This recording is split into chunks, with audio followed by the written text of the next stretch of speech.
Still haven't heard anything from Robert. Hope he's okay. I know he's single parenting. I have a call coming in. I wonder if they wouldn't be calling me. I'll just check it and make sure. Oh, they hung up. There was this one time I was on the announcement for the UN Climate Oceans Decade. It was at 3 a.m. our time, and all the internet in my area cut out about 10 minutes before it started, and it was fabulous. So I ran around like crazy trying to find a place to get enough internet to do this call. It was hilarious now, not hilarious then. Always better in retrospect.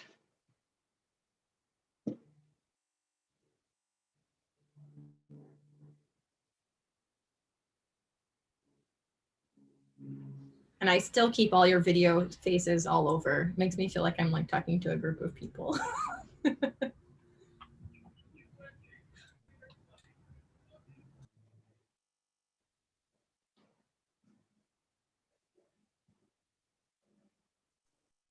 For those that are already on, Captain and Doctor, we will have the countdown, the video countdown, go up at about 5 minutes or so before 1:30.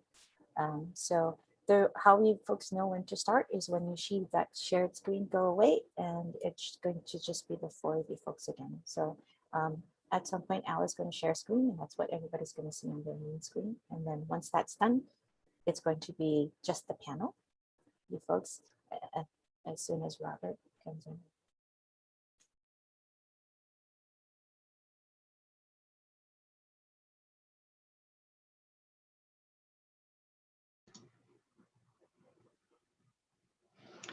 Looks like we might have to facilitate ourselves. I'm gonna try calling him.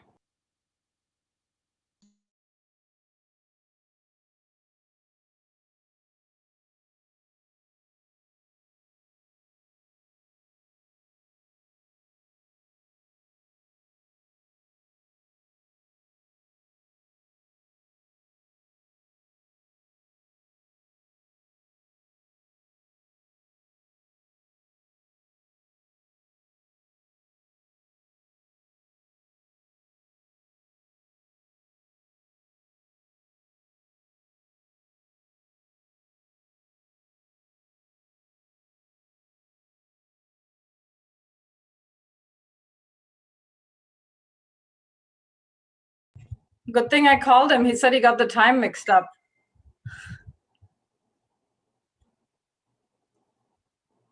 He's coming.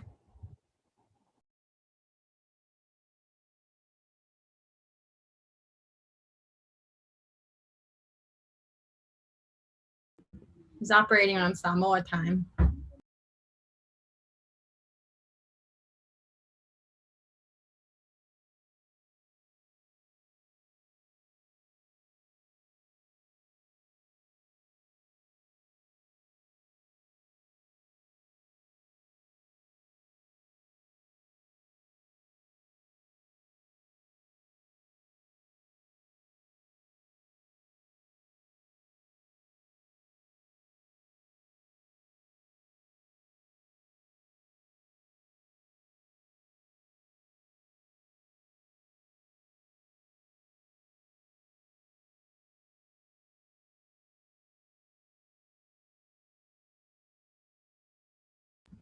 I forgot that when you sit in the sun, it gets hot. So I'm like turning on the fan over here.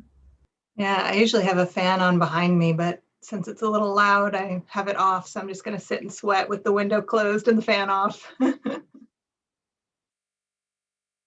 Sacrificing the planet. Are you all looking very nice and fresh?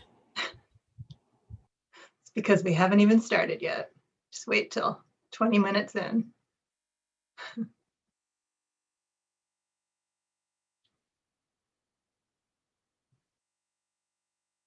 If you catch me like wiping my sweat with my sleeve, just be like, Lehua, it's inappropriate. Cut it. I'm sure in post-production, ITS can cut it out.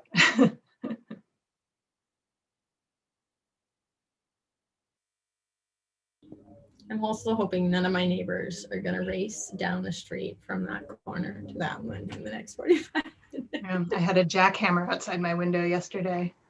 I Good had one. afternoon, Governor Ige. Aloha. How are you all doing? Good. How are you? It's been a busy day. Yes, it has been. Happy Earth Day. Yeah, happy Yes. Earth Day. Happy Earth Day to all of you. Hi, Governor Ige. This is Erika, one of the technical hosts for the program. Thank you for joining us. If we could have you tilt down your camera just a little bit. I don't know if you can see your self view at the moment, but we just want to have less headroom above your head. Yes. Yeah, if we can tilt the camera down just a slight. Is that better? Just a little bit better. And then we need to center you up a little bit more as well, because you're a little bit off to one side. Yeah, you can scoot over to your left just a little. Left. Yes. Okay, there we go. So we're just waiting for Robert to join us. We are 5 minutes away from the actual start time. Thank you, everyone.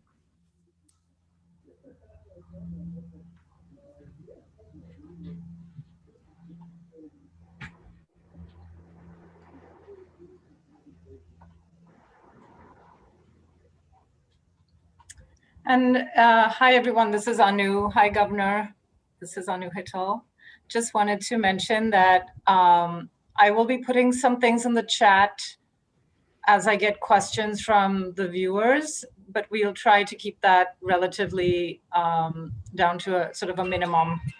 So, you know, Robert will take a look at that. So just to let you know, that will be happening.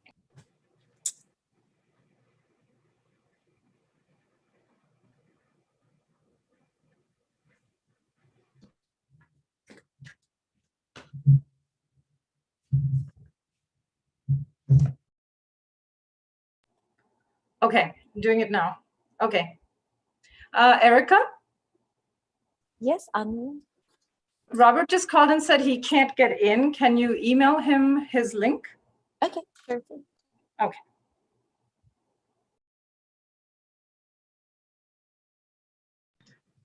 Hello, our tripod fell. So, is this okay for the?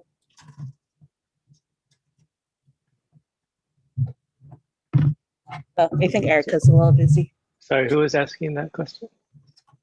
This is Wynn in the governor's office. Our tripod fell. I was just wondering if the camera is okay now. Oh, I think it looks good. Yeah. Thanks for checking on that. My camera is sitting on a pile of kitchen utensils. Mine is a Kleenex box and then a shoe box. I think a lot of ingenuity has gone into the last year or so of all these Zoom things. Ingenuity and also like minimalism, like looking at all the cool stands everyone has. I was like, all right, I could just, I guess, reuse this stuff. Get another shoe box out. I know. It's like you would have thought I would have like found like a thing that's on that, you know? Or like the bag of kitchen trash bags, a nice size. It's nice. I Flat. remember that one. It's good.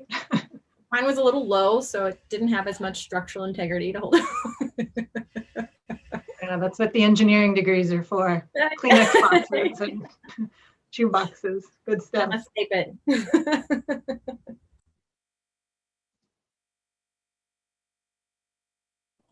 Sort of nail-biting suspense here. Oh, yeah, poor Robert. He must be a little bit freaking out. There's at least 2 minutes left. In the movies, they only get like 30 seconds, so we got lots of time. I've emailed him his connection. He's asking, where did you email it? To his email? Yes, to his perk@hoy.edu account. Okay, I'll tell him. Oh, Thank poor you. Robert. Worst comes to worst, I have the general play. We can frame it ourselves. It'll be fine. We're very good conversationalists. Yeah, very good conversation. We have our topics. There's a lot of exciting stuff. Governor can just fill in and talk about everything he's done. Oh, no. Ring a bell at like 45 minutes or something, otherwise it'll just keep going. Hi, Robert. Thank you Thanks, for Robert. joining us. Okay, we're less than a minute away, or about a minute away. We can see the countdown. Is there anything you folks want to talk about real quick, or just go straight because you're already live on your streams?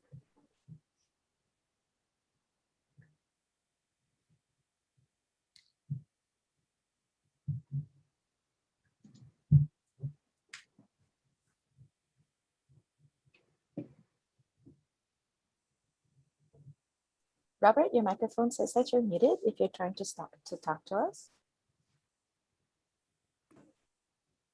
Erika, do you want me to start the webinar? It's asking me to, it's giving me that button, but. I will revoke your co-host. Oh, okay. Although I want to be able to see everyone, but I guess I will be able to, right? Yep, you'll still be able to see everyone. Right now, we're just spotlighting the countdown. Okay, great. Yep, I'll remove that right at, well, we're about 26 seconds away if you wanted to write that out. And all the restreams and everything worked okay? Yes, Shinya got that handled. Okay, great. Sorry about that. Okay, can you give me some more tea? Okay, so we are live right now on Facebook and YouTube and all the streams.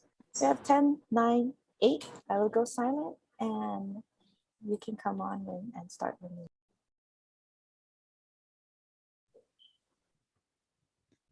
Aloha, I'm Robert Perkinson. I'm a professor at UH and coordinator of the Better Tomorrow Speaker Series. And today we're hosting a conversation on the new US commitments announced today by the White House under the Paris Accord and what they mean for Hawaii and the Pacific. Governor Ige has been meeting this week with the White House's top climate officials, John Kerry and Gina McCarthy, among others. And he initiated the session today so that he has a chance to sit down and talk about all of this with us and with local climate leaders. So we thank all of you for joining us. We are being streamed live on Facebook, YouTube, and Twitter. So on the governor's pages, on the Better Tomorrow series pages, and others. So you can please invite others to join us on the platform of your choice. We even have a Vista Climate Ready intern with the state's Climate Commission fielding your questions on chat, Diana Lopera, and she will also be relaying many of your ideas to us, so type away. We are, as a casual glance at the news will demonstrate, living in momentous times. And yet climate change remains the preeminent challenge of our age. Today is Earth Day, 2021, 1 year into a decade that scientists agree has to be the climate decade of action if we are to stave off climate change's most catastrophic effects. To consider the vital way forward, we're going to talk today with experts in policy, science, and cultural change about events in planning and mitigation and adaptation in Hawaii and across the Pacific. We are joined, of course, by Governor Ige, who has set more ambitious climate targets than any chief executive in the nation, and did so, I should say, years ago. He was the first governor to sign the Paris Accords. He set up a state climate commission, and he has committed Hawaii, it should be noted, to absorb more carbon than it emits, so to be better than net zero by 2045. We're also joined by Dr. Victoria Keener, Senior Research Fellow at the East-West Center and lead author of the Hawaii Pacific chapter of the US National Climate Assessment. And she's also chair of the city's Climate Commission. And finally, we're joined by Captain Lehua Kamalu, Voyaging Director at the Polynesian Voyaging Society, the first woman to lead a canoe across the Pacific from Hawaii to California using traditional navigation techniques. And she's also served as a fellow with the First Nations Futures Program and the MIT Media Lab. There's big news from the White House today. What to you stands out in the announcement? Thank you so much, Robert. And I'm truly honored and privileged to be able to share the stage with Victoria and Lehua. It really is an honor for me. I was really excited to wake up to the news that the president is really setting a high marker, a very ambitious goal to reduce greenhouse gas emissions by 50 to 52% by 2030. It's really remarkable when you think about it. President Biden did fulfill his campaign promise to rejoin the Paris Climate Agreement. And I think we all know, for all of us here, that the United States must be a leader in the fight against this climate crisis. We are one of the biggest polluters, carbon polluters on the planet. And clearly, if we're not committed to taking action, it's very hard for the rest of the world to follow. So I was excited to have the opportunity to talk briefly with Special Envoy John Kerry to hear some of his plans. And I think all of you are aware he was very involved with negotiating the original Paris Climate Agreement. And here we are 5 years later, and they are very committed to take aggressive, positive action in order to reduce the impacts of climate change and sea level rise. Governor, a lot of countries, because of the whipsaw we felt with the Trump administration and the US government on climate change, that maybe they're not sure they can have complete confidence in positions and pledges that the US makes. But do you feel like something is different this time, that the US is really ready to step up and lead? Certainly, Robert, I do hear it from Secretary Kerry and Gina McCarthy. I had the privilege to work with when she was at the EPA, and certainly she's very much aware of the challenges. So I do think that there is a different tenor. Robert, one of the things that we are advocating for as part of the U.S. Climate Alliance is that I believe that governors should have a place at the table at COP26. We did step in 2016 when the Trump administration pulled out of the agreement. And we have been working very hard to demonstrate on behalf of the United States our sub-regional commitments to reduce greenhouse gases and really take aggressive action against sea level rise. Yeah, and maybe other countries can take heart in the fact that so many jurisdictions in the US tried to carry forward even in the face of White House opposition. I have a question for you, Dr. Keener. Even though this announcement is such a bold departure from the Trump administration, already some climate scientists doing modeling are concerned that even this falls short of what we need to do to keep temperatures from rising more than 1.5 degrees Celsius. And I'm wondering, do you think this is ambitious enough? In terms of saying, when you're asking if something is ambitious enough, I think with climate change and all of the different impacts we're seeing, it's probably never going to be ambitious enough. But what we're seeing, I'm thrilled about the commitments that we saw come out today, especially in terms of highlighting the urgency that was recognized by moving the target date, not only increasing the percentage to 50%, but also moving the target date for these goals from 2050 to 2030. I think that really highlights the sense of urgency, recognizing that the more we can do now to prepare, the less catastrophic and expensive the consequences are going to be later.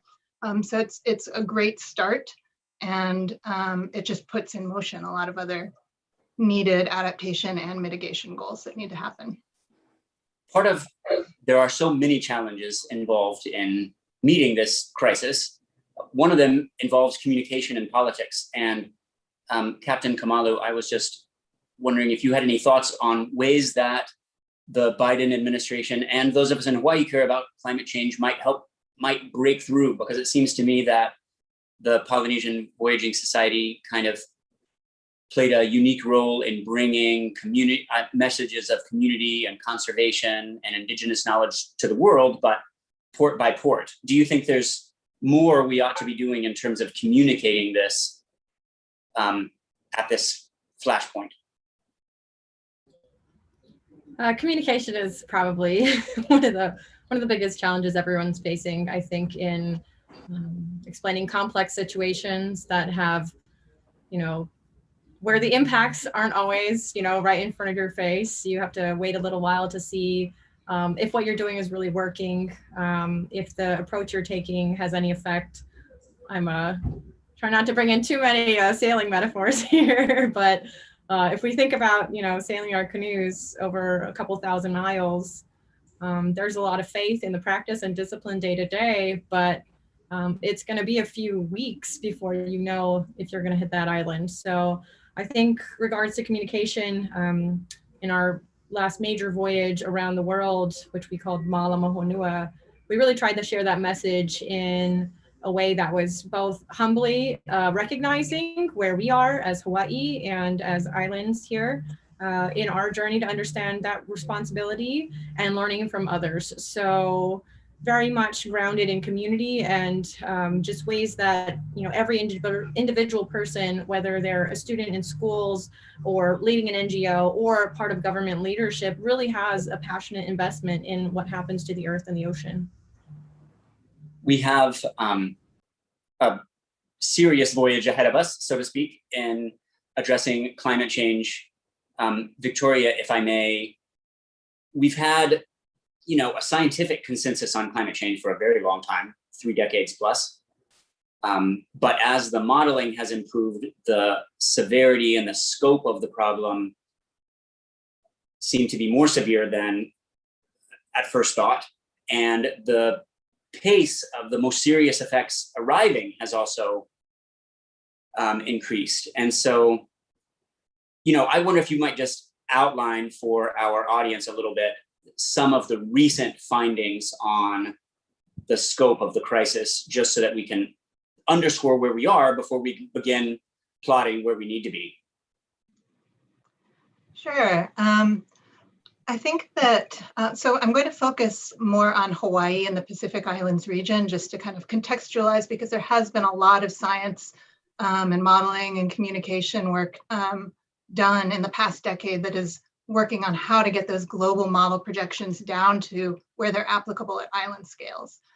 So at this point, I feel like a lot of people in Hawaii are beginning to get used to hearing about the types of climate changes and impacts we're expecting to see, and that we're already seeing in some cases. So that includes increasing heat, especially at the highest elevations across the entire archipelago. Along with that, increased drought and risk of wildfire. We see extreme precipitation increasing in the form of rain bomb microbursts and the associated flooding, as we've recently seen throughout different islands. And we see sea level rise already affecting infrastructure across the state. In addition, we're also expecting more intense hurricanes. So while the future number that may impact Hawaii may be the same or reduced, the models are suggesting that the hurricanes in the future will be more intense or stronger. But I think where the real science is looking ahead now is we're going from making those predictions and projections to getting more familiar with identifying the impacts of those changes on different systems in the state and across the state in our ecosystem. So how climate affects potable water supply, local agriculture, native ecosystems, coral reefs and fisheries, public health and disaster recovery.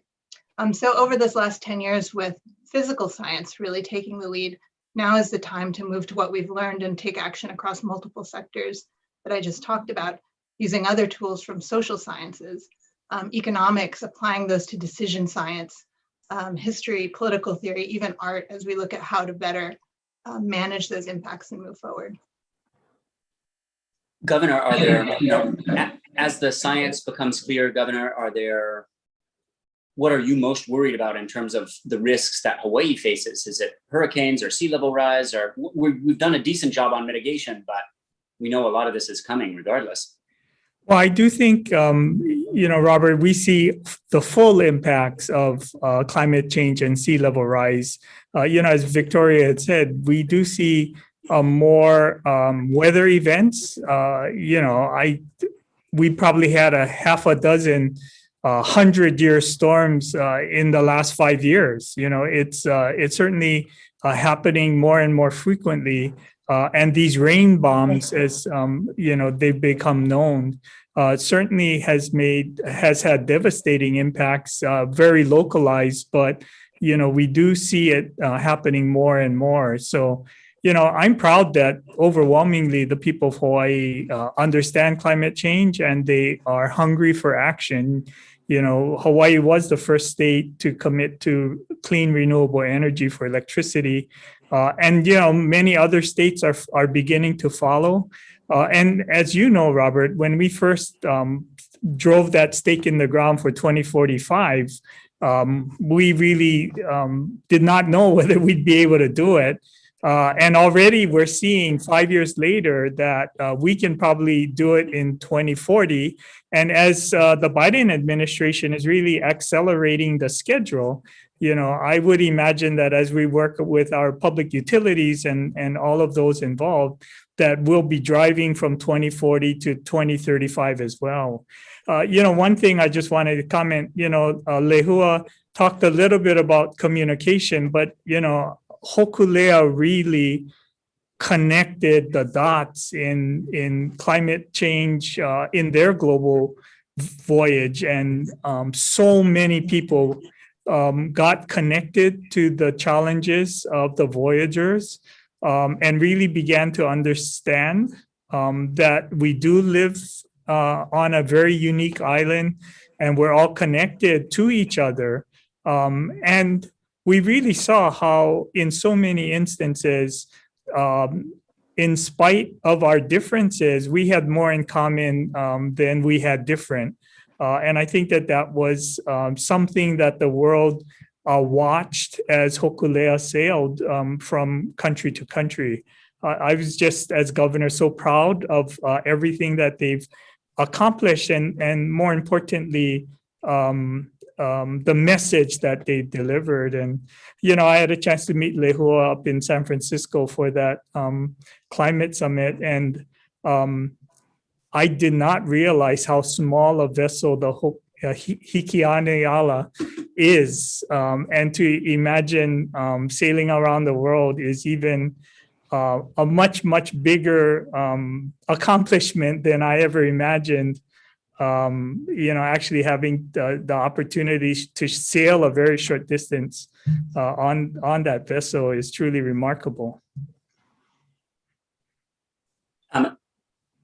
Captain, on that voyage, you met many of the communities that face the first existential threats from climate change. Do any of those encounters stand out, or did they help underscore for you the urgency of climate action?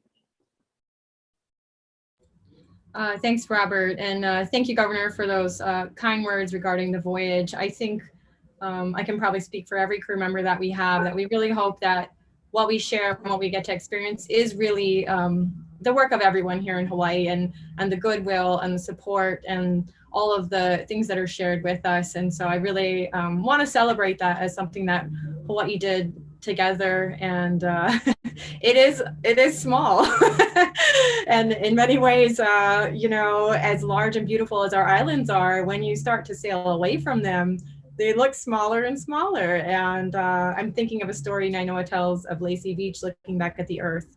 So you can easily parallel these lessons of canoes and islands and the earth and the ways that we recognize our place in them, our responsibility to them, and how we care for one another on these islands. And certainly in the course of our voyaging, we've had the beautiful opportunity to see really passionate community members trying to solve the issues, whether they have any support, whether they have any funding, whether they have anything at all, they are doing what they can where they are.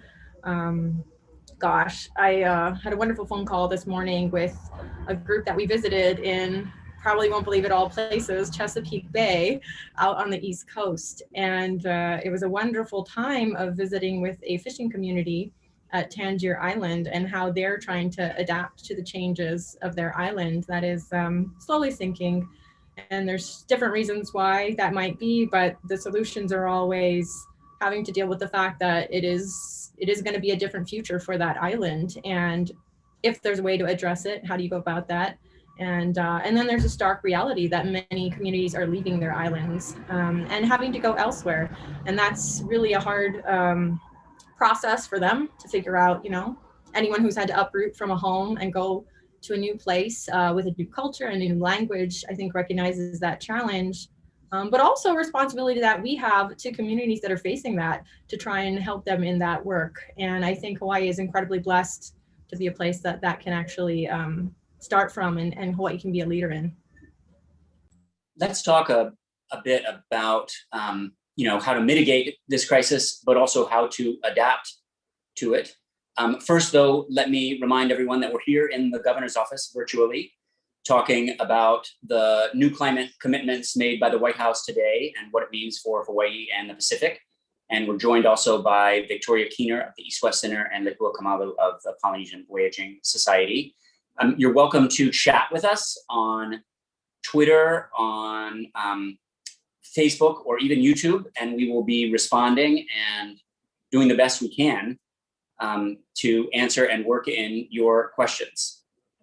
Governor, Hawaii has taken a leadership role compared to many other states in addressing climate change and making aggressive commitments. I wonder if you could just underscore what those commitments are and how far along we are to reaching them kind of specifically in the mitigation side, and then we will turn to how we're getting ready for the effects that are probably already built into the system.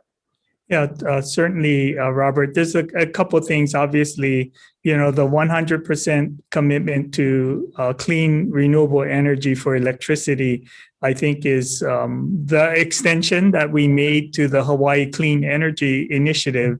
Hawaii for more than 2 decades now has understood that renewable energy was an important part of Hawaii's future. And clearly, the commitment to 100% clean energy for electricity has led the country. I still remember going to the National Governors Association in 2016, right after we passed that legislation, how other governors were asking how could we ever commit to 100% clean renewable energy. And I just said that Hawaii is very unique and different from all 50 states because we're isolated. We can't count on renewable energy generated in Montana to power the businesses in California. It just doesn't work like that. And, so for us, it was about a commitment to self-reliance and sustainability and the notion that we want to make investments here in our community that creates jobs rather than, sending out at that time $5 billion a year to purchase and import fossil fuels. It certainly just did not make any sense. And so that's where we started. And all other 50 states have been chasing us since. California has embraced the 100% goal, as well as others. But I do think that what we are seeing, Robert, is an acceleration of recognition of the climate crisis. And, when we passed that measure in 2015, no one could have anticipated where we'd be today. But clearly, everybody recognizes that it was an important step forward, especially to rally our community. And then the Malama Honua voyage really took that self-reliance, that commitment to traditional and cultural practices, and really incorporated it together in a platform that allowed us to reach many, many, many more of our citizens to talk about why it's important and why it makes sense for Hawaii to lead the way for the rest of the country. Thank you. We have a question from someone in the audience now, actually, about the fact that Hawaii emits a comparatively small amount of carbon in the global context, but we're going to have to deal with serious effects. So, their question is what we're doing to get ready for, sea level rise, stronger storms, like what kind of fortifications and preparations are ongoing and maybe what needs to be done. And I guess that's maybe first for either Victoria or for Governor. Victoria can start, and then I certainly can respond as well. Thank you, Governor, and thanks for the question, Robert, through the audience. Thanks for that. And yeah, that is a great recognition that, even, and you've probably heard this before, even if we were to completely stop all greenhouse gas emissions today, some of that climate change would still be baked in for the next decade or two. So we would still be experiencing the effects on our climate of things that we've already done in our past. So even if we meet all of our commitments, there's still a lot of work to be done in terms of adapting to the impacts. And a lot of the work that we've done so far is on the mitigation side and kind of that higher level policy and advocacy. But I think that the next step, and this is where it might tie in really well with the new administration, Biden administration's upcoming infrastructure bill, is using a lot of the funding that is going to come out of that to transform and adapt in our different systems. So that's everything. Our personal electric devices, so local energy grids, personal and public, airline travel, public transportation, military impacts in the state. We even, I think, need to look at ocean cargo transport as a big source of both emissions and something that we need to adapt to. But in terms of in the state, we're already looking at things like sea level rise. How are we going to look at places that we have maps of where flooding is going to be concentrated in both the near and longer term in the state? So where can we look at the most vulnerable places and shore up our defenses there? There's a lot of questions. Oh, There's a lot of questions about that in chat about Waikiki or Kaka'ako or buying homes in Kahala that will be underwater. And so, Governor, what are your thoughts on? You've led the way in doing our best to mitigate, and then what about now trying to get at least not too far behind the curve in getting ready for the effects that are already coming? What worries you or animates you?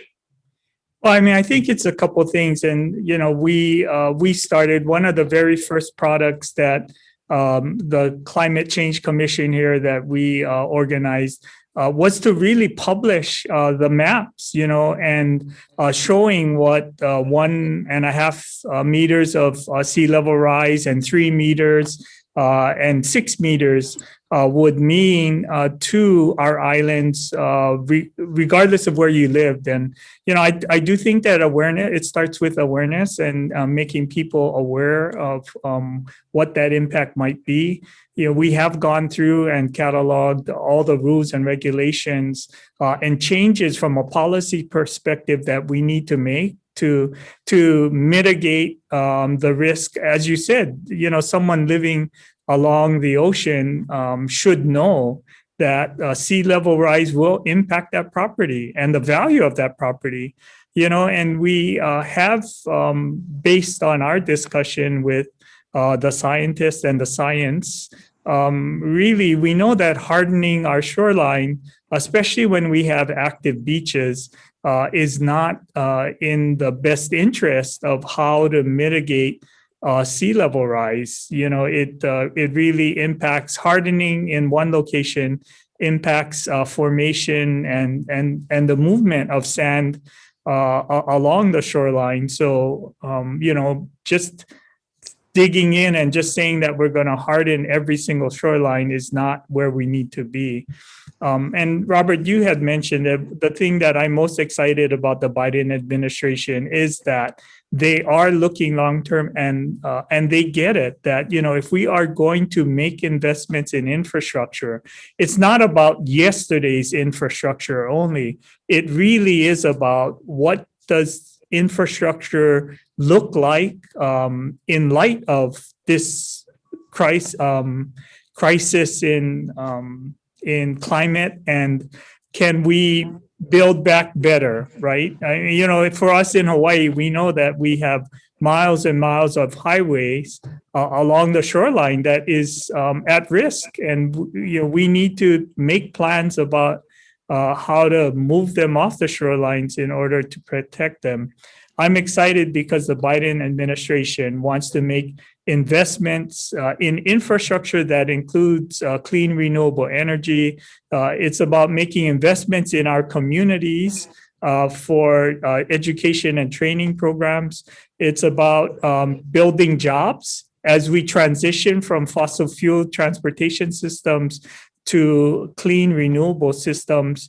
And I think, what gets me most excited is that it's an all of government approach. They are asking every cabinet secretary to think about what the climate crisis means, what it means to really commit to a reduction in greenhouse gases, and think about every rule and policy that they may be involved with and why and how it must change in order for us to accelerate greenhouse gas capture and mitigation of sea level rise and climate change. Captain Kamalu, we're not the only island jurisdiction facing these challenges. In your voyages in the Pacific, are there any examples of communities adapting to the effects or preparing the effects that stood out to you or that we might take from as either inspiration or as a model? I have to say, Robert, in our travels through the Pacific, we always want to be a story that is shining a positive light on a pathway forward, and it means it's a little bit hard to talk about some of the causes or some of the real issues that are driving that. And what you'll see, and in every island that I've visited, on the very first leg of our worldwide voyage, we stopped in the French Polynesian archipelago, in Rangiroa, in Tahiti, in Raiatea, and many of those islands, and went on through the Pacific, through Samoa, through Aotearoa. And there is such a pride and strength, both on the government and community level, around not just necessarily committing to climate action because of, international commitments, but outright on their own. And it's really, we were talking about hope a little earlier, and it's inspiring to see that, and that, no one is going to wait, just like in signing the Paris Accord and kind of sticking with these commitments in Hawaii. They've all said, we're taking care of our islands because these are our islands, and there doesn't need to be any other reason than that. And it's a very interesting conversation to find the ways that has both developed in a cultural context of understanding responsibility to ancestral homelands, as well as incorporating the work of scientists like Dr. Keener and how they are working to build their own ability to measure some of these impacts. I think that's one of those communication issues we look at of if people can be involved in that solution and really in all parts of it, in the science as well as the action towards it, I've found people really get excited about that. No one needs to come in and tell them what to do. They're ready to go. They're ready to build that infrastructure. I certainly saw that in Tahiti, which is another place that I think, like Hawaii, is just this, when you think of it, you think of these paradise islands, and they are.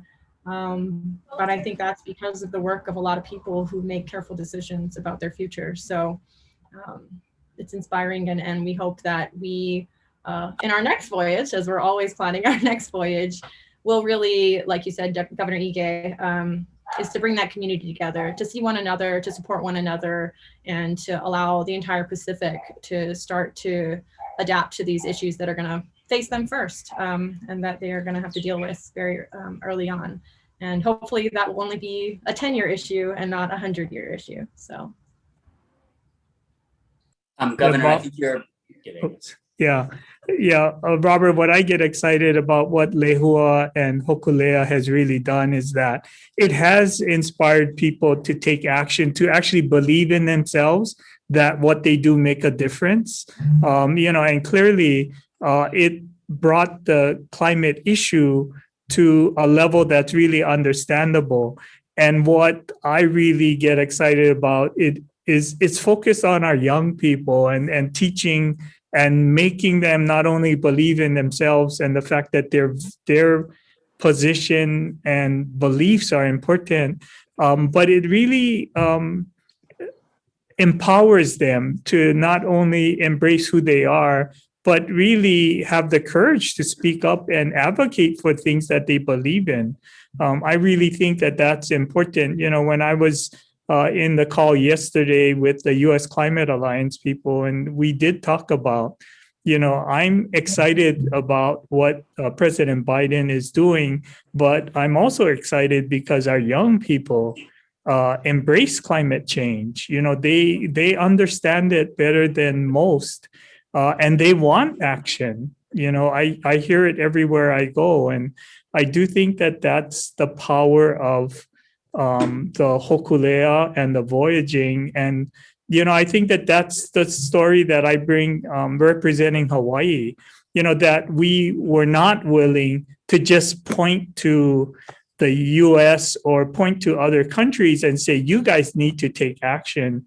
We were willing to say, look, we understand why this crisis is important, and we are going to do everything we can do to make a difference. And I challenge you to do the same. There's a lot of questions in chat about, you know, taking this seriously as an emergency, as you all are talking about the moral responsibility that we have to our Pacific Island cousins. Also kind of specific questions about sea level rise, and also a lot about transportation, because we haven't talked too much about transportation. Let me ask you, Governor, and Dr. Keener, about how we move to and fro in Hawaii and how we ought to be moving 10 years or 15 years from now. And do you think we're doing enough to move toward how we need to be moving? So it's a couple of things, Robert. Let me just say, I'm excited that, you know, the EU has really accelerated the transformation from fossil fuels to zero emission vehicles, right? I mean, they really put that stake in the ground saying that they don't want to sell any more fossil fuel vehicles after a certain point.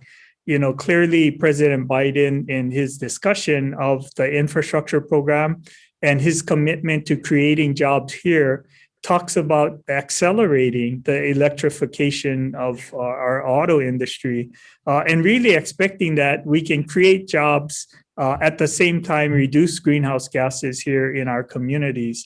And I think that that's what is so important for us. So I believe that as we have more options for zero emission vehicles, you know, I get asked all the time, people want to purchase an electric vehicle because they know it's the right thing to do. I mean, you know, there's all kinds of dynamics about the cost and can people afford it, but you can see everybody understands why it's important for them personally to want to be able to change how they move around within our state, because they want to be part of the solution. Victoria, any thoughts on transportation before we kind of move toward? Just really quickly, I'll just note on more of the adaptation side of the transportation question. So, you know, of course, there's the emissions reduction and the electrification part, but there's also, you know, how do we adapt to the impacts on our roads?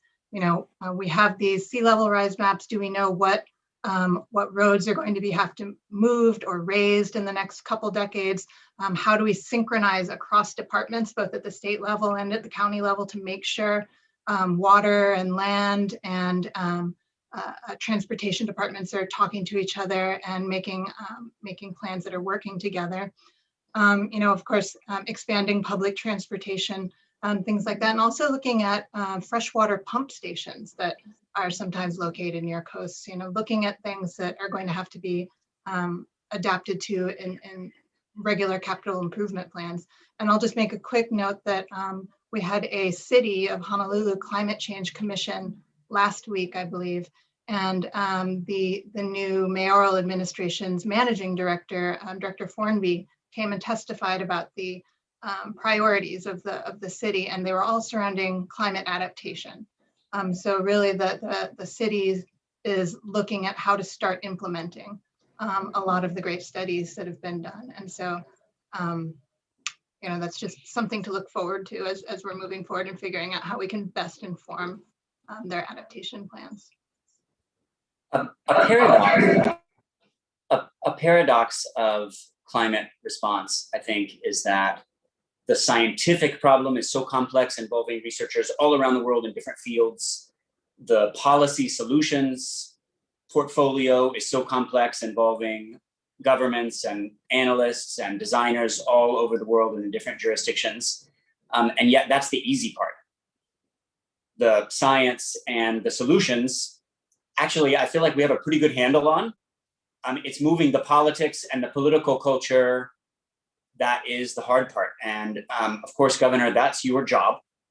And I was wondering, how you feel about our prospects now of moving our politics so that the necessary can actually become possible. Well, I do see this groundswell of support for the fight against climate crisis.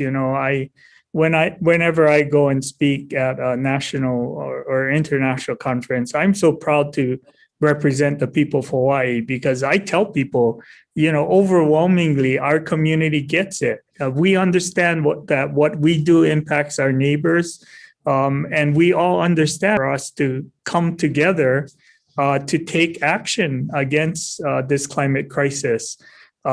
So I'm definitely encouraged because with the Biden administration aligning with the goals that we all share as members of this community in Hawaii, I can only see us accelerating climate action and really reducing greenhouse gases.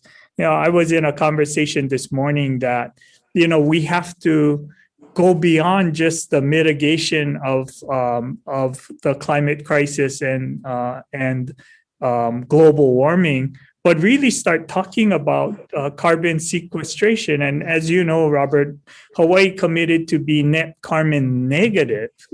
We want to absorb more carbon than we emit, because we know how it's important in the world, and how, a lot of our discussion really need to transition into what is it that we can do to actually capture more carbon and accelerate the cooling of the planet, because that will have even more profound impacts on how successful we can be.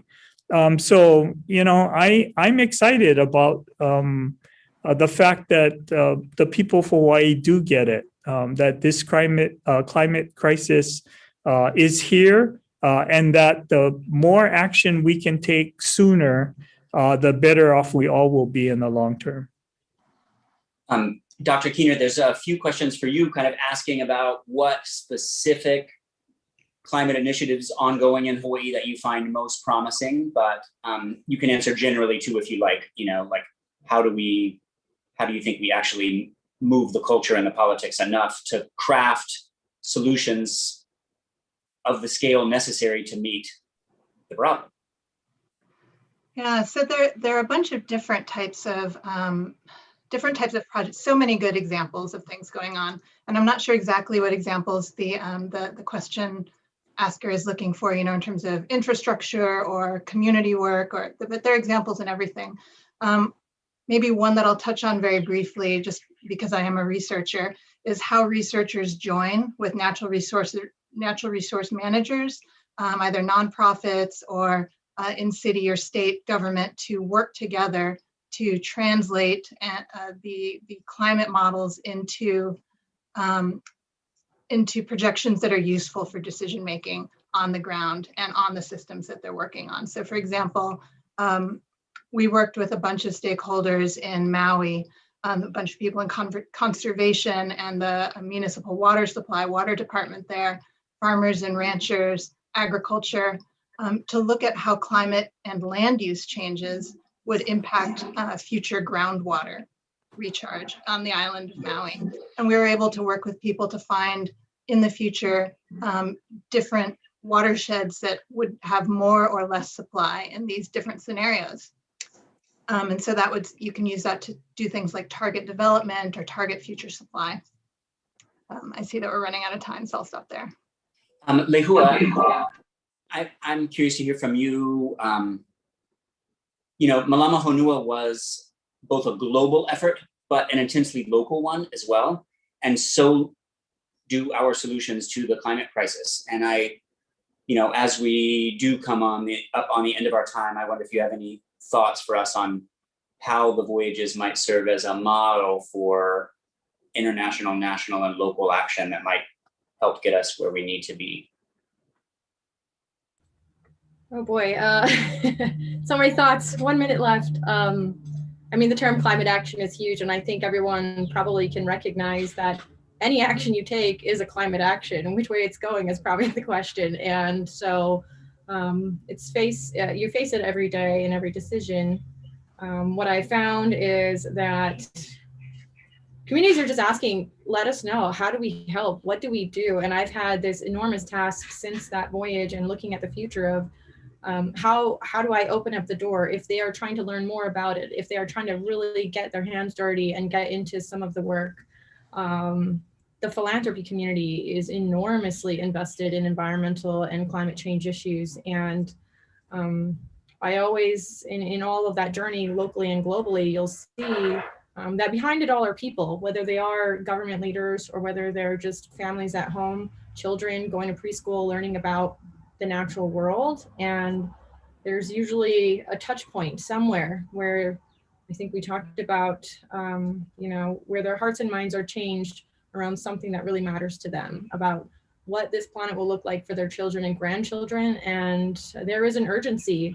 And 10 years seems like a long time, but we all know it's not. And transformation in that time and adaptation is not necessarily comfortable, but necessary. And so you go about the work of doing it. So we're excited to see what the next 10 years of Voyaging means and how we take on that role and how we can be a better conduit and communicator of the issues. So I think that's. Thank you. Governor, last question for you. And this is, I guess, a personal one for me. I have 2 young daughters, and they can speak about climate change in quite bleak ways sometimes, about what they hear about the storms that are coming and the crisis and the drought. Sometimes they can have an even sort of almost exaggeratedly bleak assessment of it. And I wonder what you think we ought to be conveying to our children, to residents in Hawaii generally, about how we can meet this challenge. Not so much acknowledging the difficulties of cost and effort, but also how we might meet this challenge by making Hawaii better so that we can face this challenge with hope rather than just kind of perseverance. Yeah, Robert, what and clearly we're a year into the worst global pandemic that we've ever seen in the history of mankind, at least recorded history that we're aware of. I have seen during this pandemic how our behaviors have changed to really produce outstanding environmental outcomes. Our air is cleaner than it has been in decades. We've released less greenhouse gases in the entire planet in the last 12 months than we have in decades. So I just know that we as the human species will always find a way to take on these challenges to improve the future. And as you said, and I have 3 children, and I think about the Hawaii that I want to leave to them every single day that I serve as governor. And I think about what every parent and every member in our community wants, to leave the community better than the one that they received on loan from their parents and those who came before us. And so I am excited. I know that we can make a difference. And I also know that we can only be successful together. It is about working together, being willing to sacrifice individual conveniences to really move forward together as a community. It is about making choices that that we need to make as a community in order to allow our island Earth to survive. And I do see that message resonating with more and more people here in Hawaii. And that message from Hawaii is starting to resonate in California and Oregon and Washington State and Washington, D.C. So I am excited and hopeful that we will be committed and we will take action, especially in this COP26 meeting, to really make a difference in mitigating the global warming and sea level rise in a way that will assure our children and our children's children that the Earth will continue to be a terrific place to be. Thank you, Governor. Thank you, everyone, for joining us today. I'm so sorry that we didn't get to so many of your questions. This will, of course, not be the last conversation on this vital topic. We will have many, and we'll continue trying to answer on text, and we look forward to seeing you in future conversations. I also want to thank all of the staff at the Governor's Office, the Climate Commission, the State Energy Office at UH, for helping this event run smoothly, and also to the East West Center and Polynesian Voyaging Society for helping us out, and all the other sponsors and assistants. And of course, special thanks to all of you guys here for joining us for this conversation. Thank you so much, Governor, for your thoughts and your leadership. Thank you, Dr. Keener and Kamalu, Captain Kamalu, for your hard work on behalf of the Hawaiian Islands and on behalf of all of us. Thank you and aloha. Aloha. Bye. Hello, Robert, Victoria, Governor Ige. Bye, mahalo.